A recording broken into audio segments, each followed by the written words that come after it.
Jono, Stevie J and David King. How you going in there, boys? What do you got for us? Well, we didn't have a great half-time, Doom, so we're going to revisit a couple of things. Our selection criteria has been well and truly pointed out to us during the last half of football, Stevie.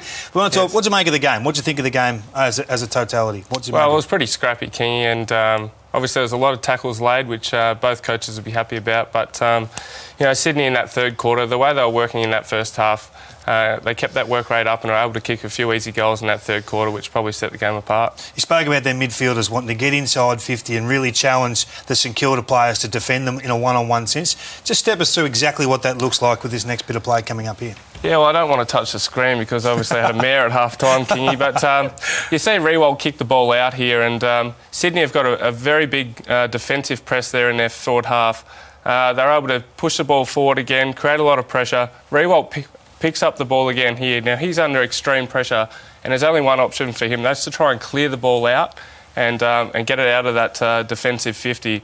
If we look at Richards, he's come up, taken best position on his man, knowing that the pressure's going to be on down the ground, bombs it back in, a secondary entry, and the Sydney mids, as I said, they work extremely hard to get to the fall of the ball. McVeigh handballs it off to Parker there, and he's able to kick a nice goal. So you're saying that's because the Sydney mids push right in, and they're the pressure barometers for the Sydney Swans. They don't rely on half-forward flanks or forward pockets to do that role. No, I think they know that if they kick the ball inside forward 50, they're engaging their opponents really well, and the pressure will be on. So those defenders that come up in front of their man, they've got full confidence that if they come up, there's going to be enough pressure on the kicker down the ground that they can get in good position to then, on the rebound, hopefully kick a goal themselves. Well, that's exactly what happened. I just want to show a similar clip. If you could just show the same sort of thing of a defender pushing right up the ground. This looks exactly the same, doesn't it? Kick to a dangerous spot. Look at the numbers there from City. Good representation.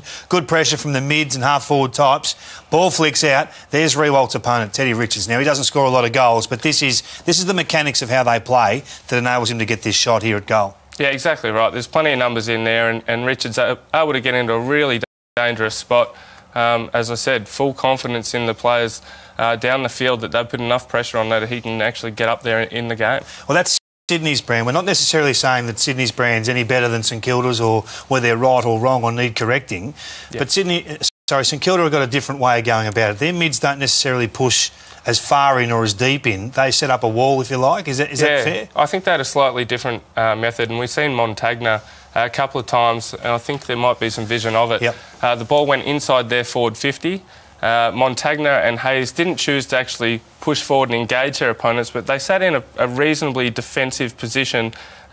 When the ball flicks out here, we can stop there, and we've got Hayes and Montagna. Now, they haven't pushed forward and engaged, but they've got in a good defensive position, and when the ball flicks out, Montagna's able to just kick a very nice goal there, and that happened a couple of times. It's just a slightly different method, but I thought Sydney's, the way they done it for those first three quarters was what was the difference in the end. So they probably rely on their forwards to put on that pressure to force the turnover. In terms of the game as such, counter-attacking, St Kilda going this way from defensive 50 to score, and the Swans going that way was non-existent. There was one goal going coast to coast, if you like, for St Kilda, for Sydney, and one goal too for St Kilda. But if you break it down to time in forward half and locking it in, if say this is Sydney's end on the right of screen here, Sydney got a return of 7 goals and 11 points. That is a huge return for locking the ball in that forward half, and that's the pressure you talked about.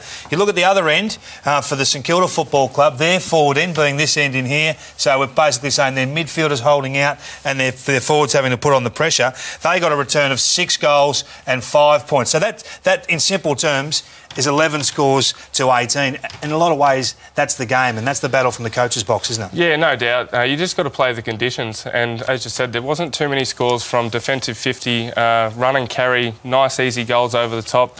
It all came from just putting the pressure on, creating the turnovers and able to score on the back of that. So that was the difference. More than one battle going on, Doom, on the field and in the coach's box, and maybe Scotty Waters got the best out of his group, but maybe John Longmire takes the cake. Thank you, Kingy, and redemption for Stevie J. They're very good boys. Well done. Shorey still wants to go in there and paste them up about that. Hey, guys, we've got time now to go back to New Zealand because Barry Hall is with the victorious coach, John Longmire.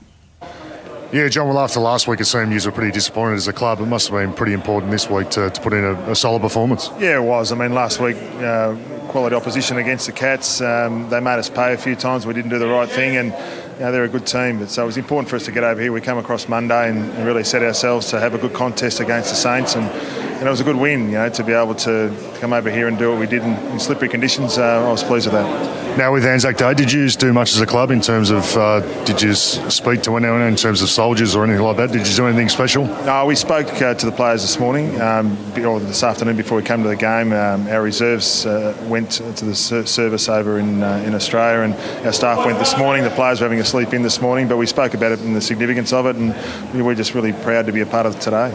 And Luke Parker's form up forward, he was a real standout today, wasn't he? Yeah, he was. He's a real strong unit. He goes to the ball really hard, and they're in the midfield or forward. He's actually quite a good mark for his size, and he stays on his feet. So I thought he was really important for us in the front half, and I thought he did a good job.